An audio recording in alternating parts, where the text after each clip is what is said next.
Warning: the following video is a tutorial. The rocket being made is still experimental.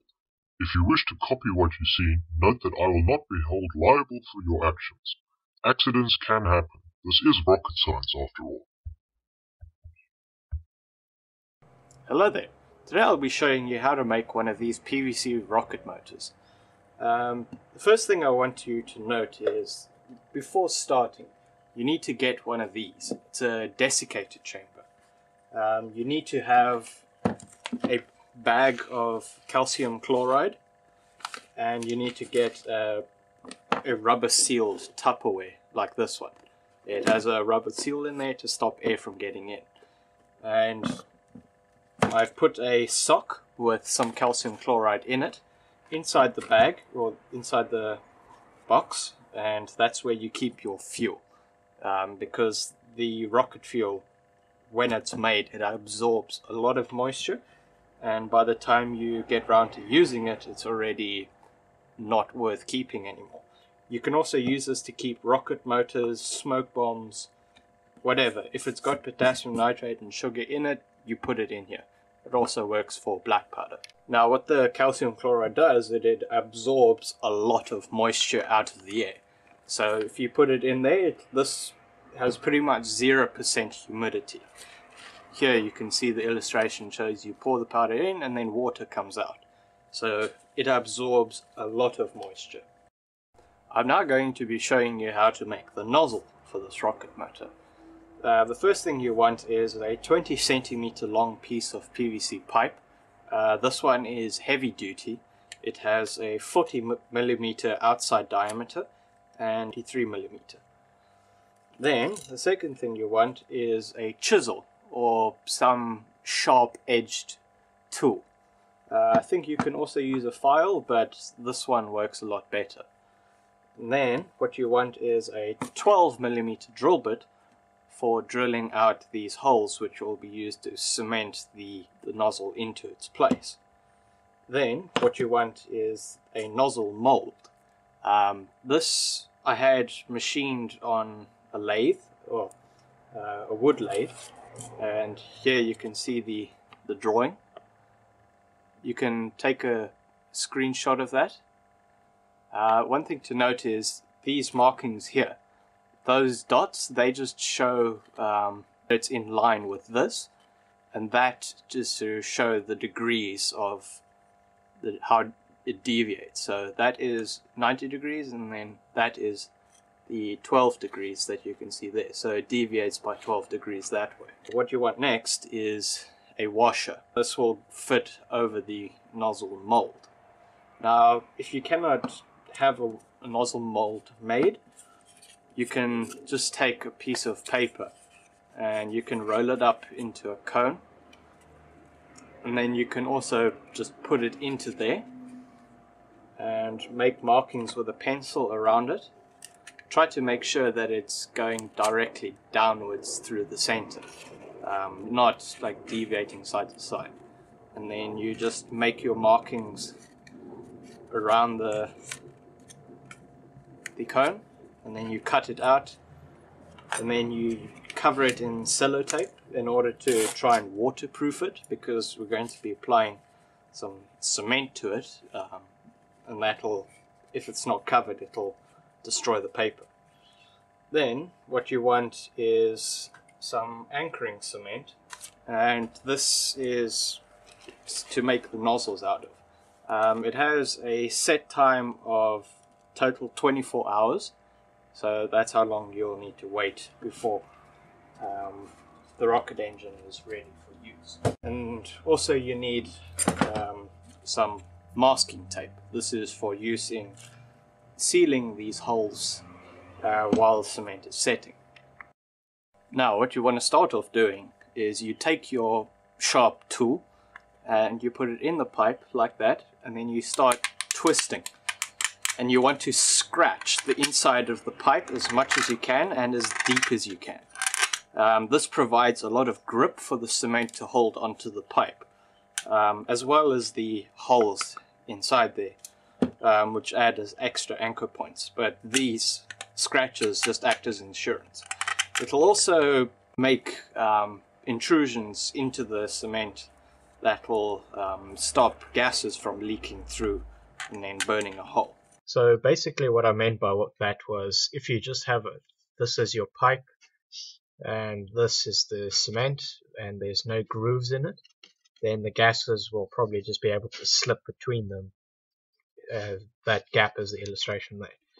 But if you have grooves cut into the pipe, and that's your cement there, then the gas will have to zigzag through it, creating a lot of resistance for the gas, and it'll stop.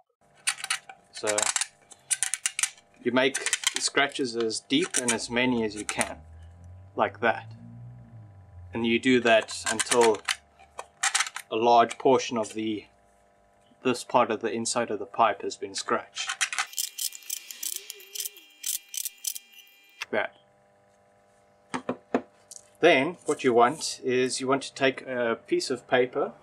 This piece of paper is about 12.7 centimeters long, and you want to make markings every 2.4 centimeters, and this will give you a reference for making holes around the circumference of the pipe.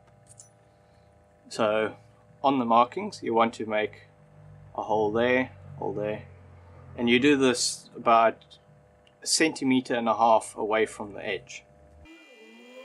And then once you've done that, you take your 12mm drill bit and then you drill all these holes out.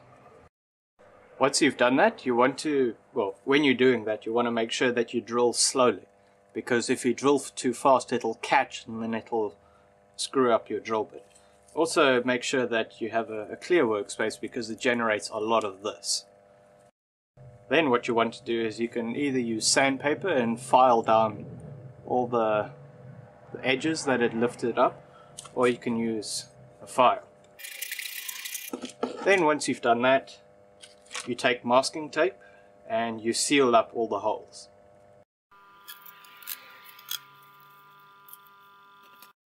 The next thing you want to do is you want to take your washer that's got a 10mm inner diameter and fit it over your nozzle mold. Then you want to put it inside the pipe, making sure that it is as straight as you can get it, going down the center. And then you want to mix up your anchoring cement and then pour it in until it just about covers the top of the mold. One thing I forgot to mention is you need to cover the majority of the surface with sellotape, because the cement holds on very tightly to this. So if you have that smooth surface on it, it won't grip as much. I learned that the hard way, because I nearly destroyed one of the motors, because I thought I might be able to get away without putting the tape on. Now you want to mix up your cement to the manufacturer's recommendations. I'm just using this spritz bottle here to get the right amount of water. You want to get it so it's kind of runny like honey. About like this.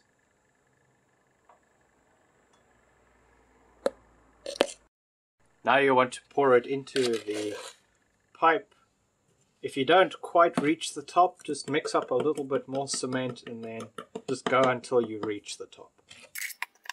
You also want to make sure that you tap this so that the cement settles.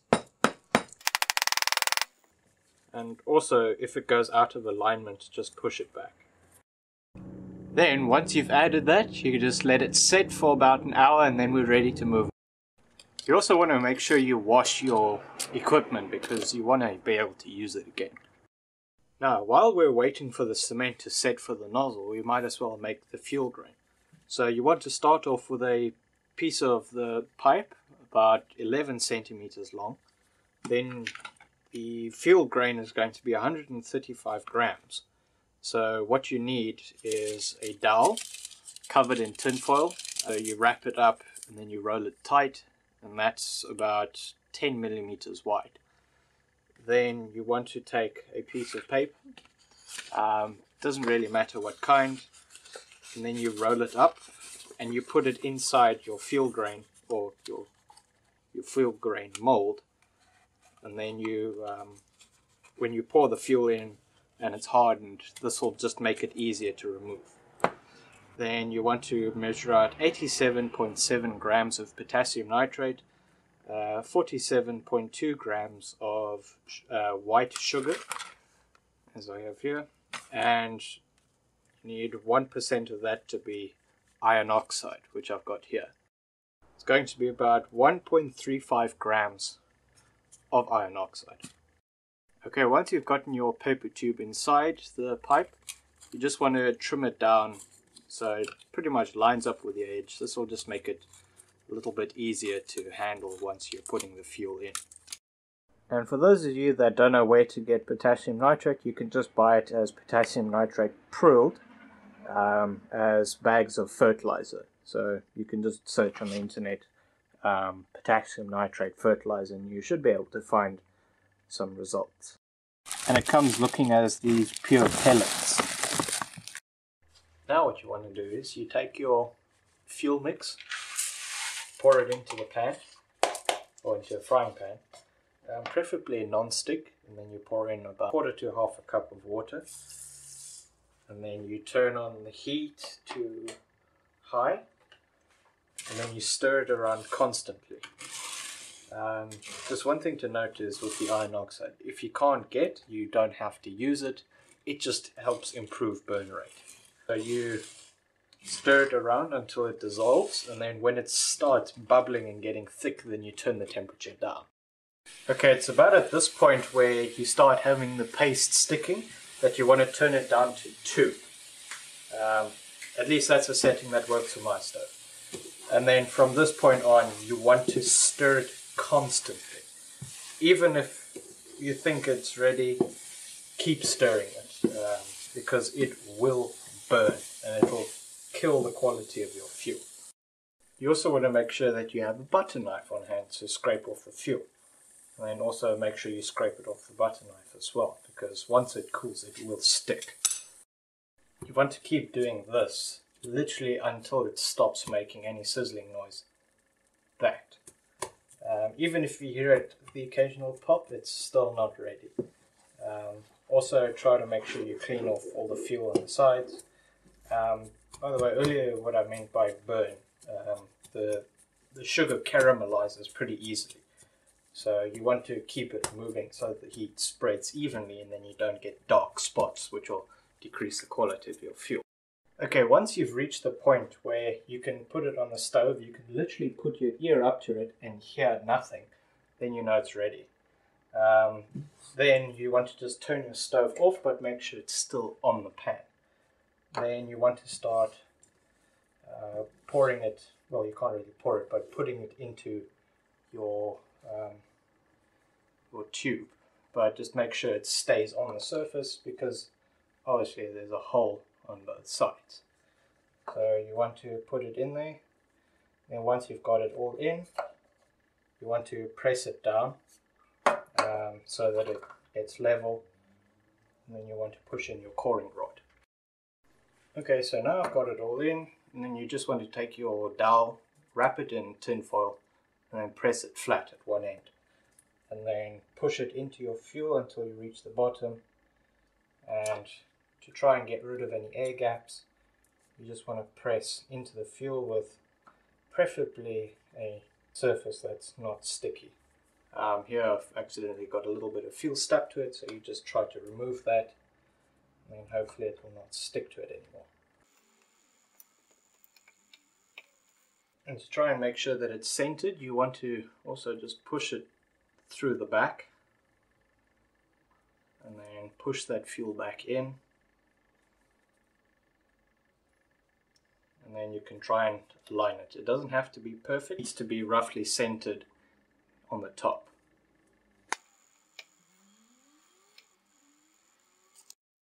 Also, another thing to note about the fuel is it should be very hard, like this. And it should also be able to snap, like that. You'll know when your fuel is cool enough to handle when it's lukewarm to the touch. If it burns and it's soft, then it's definitely not ready yet.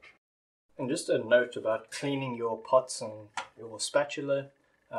Everything used dissolves quite nicely in water, so you can just put it in the sink, fill it with water, and then just let it soak, and that'll get rid of it. And then you just put it in the dishwasher if you have. Then you can just burn any of the excess fuel you have. Nice cloud of smoke.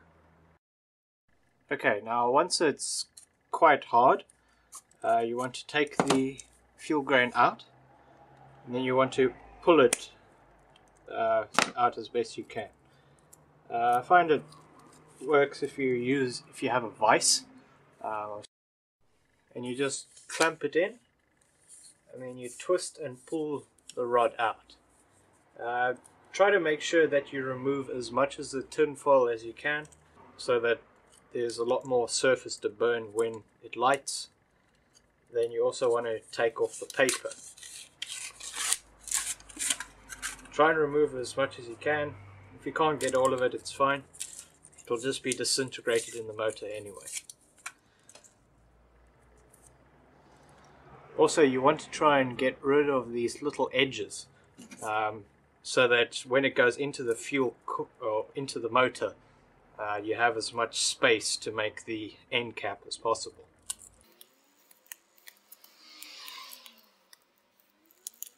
So you can see there, I've removed as much as of the rising edge as I can. Now what you want to do is you want to check if your cement has hardened enough that you can remove it. It's actually pretty easy. You just feel in the holes. If it's quite hard, probably you could do it if it's just a little bit soft, if your nail digs into it. But it should be fine. You want to put it in some sort of clamping tool. I just use a vise. Clamp it down, and then you want to twist it out. If it's soft enough, it'll let out, or it'll let go. Then it should come off pretty easily. Then you just want to push that bit out, and it falls out, and then you can see right through the motor. And you also want to make sure that you clean off all the cement that comes on the sides, because then if you don't, it will pretty much stop your fuel grain from going in once we're ready to. So the way I do that is I just take a dowel and I scrape it, and I get out as much as I can. Often it'll just fall out to the bottom. Unfortunately, the cement is still a little bit wet, but that shouldn't hinder us from the next step. Now, what you want to do is you want to take a piece of cling wrap, and you take the side of the fuel grain where the nail went in, and then you face that into the middle of your cling wrap, and then you wrap it down, and then you just try and wrap it around to the top. Then once you've done that, you put it inside the pipe.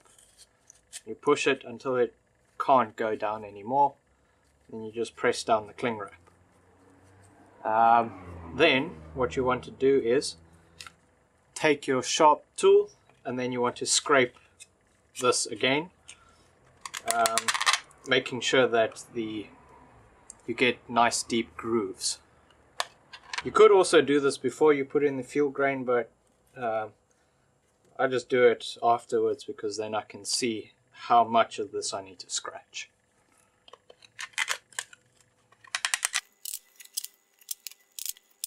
Just one thing to note, the cling wrap is to stop the moisture that's been given off from the nozzle from damaging the fuel grain as it's setting. Because while the cement is setting, it's obviously releasing a lot of its moisture. Now, once the interior has been sufficiently scratched up and quite deep, you can feel the scratches. Then you want to melt. What you want to do is you take some clay. I've got some powdered bentonite clay, which can just be kitty litter ground in a coffee grinder. Then you want to pour in just enough that it'll cover the cling wrap. And then you want to take some candle wax, and then you just heat it with a I use a blowtorch. You can also just use a lighter. And then you must saturate the clay with the wax, so it forms a waterproof boundary between the fuel and the cement.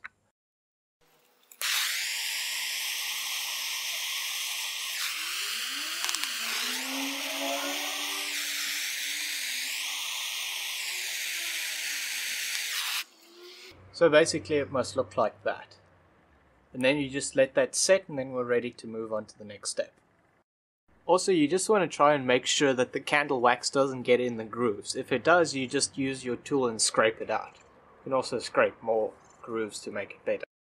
Just note that while the wax is still warm, you want to press it down off the sides so that the cement can get down and get as close to the walls as possible.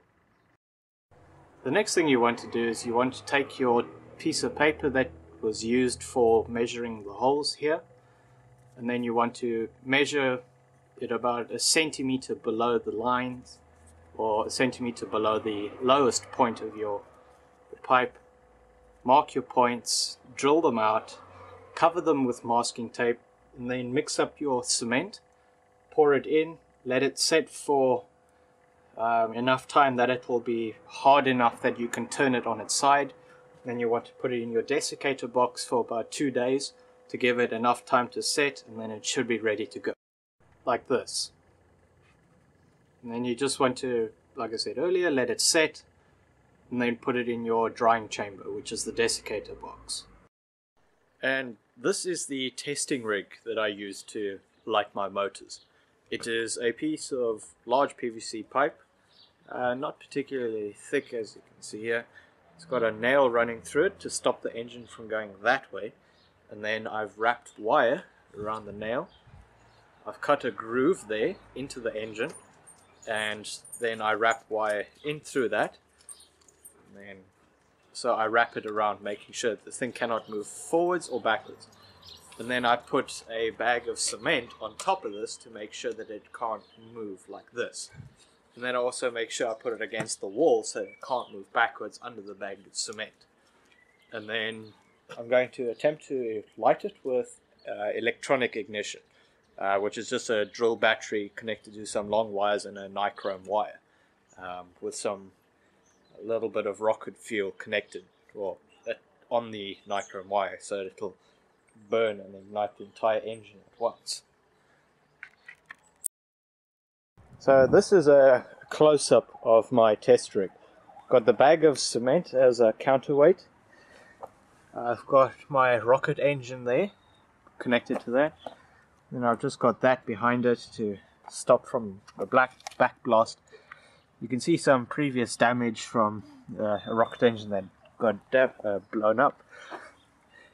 And then inside the bucket here, I've got this piece of wood so that it'll guide the gases in. Then I've got a brick in there as weight, and I've also got sand. But in one test that I did, it managed to move the bucket from there to over there, and it was standing upright. So there's a lot of energy coming out of this engine. 3, 2, 1.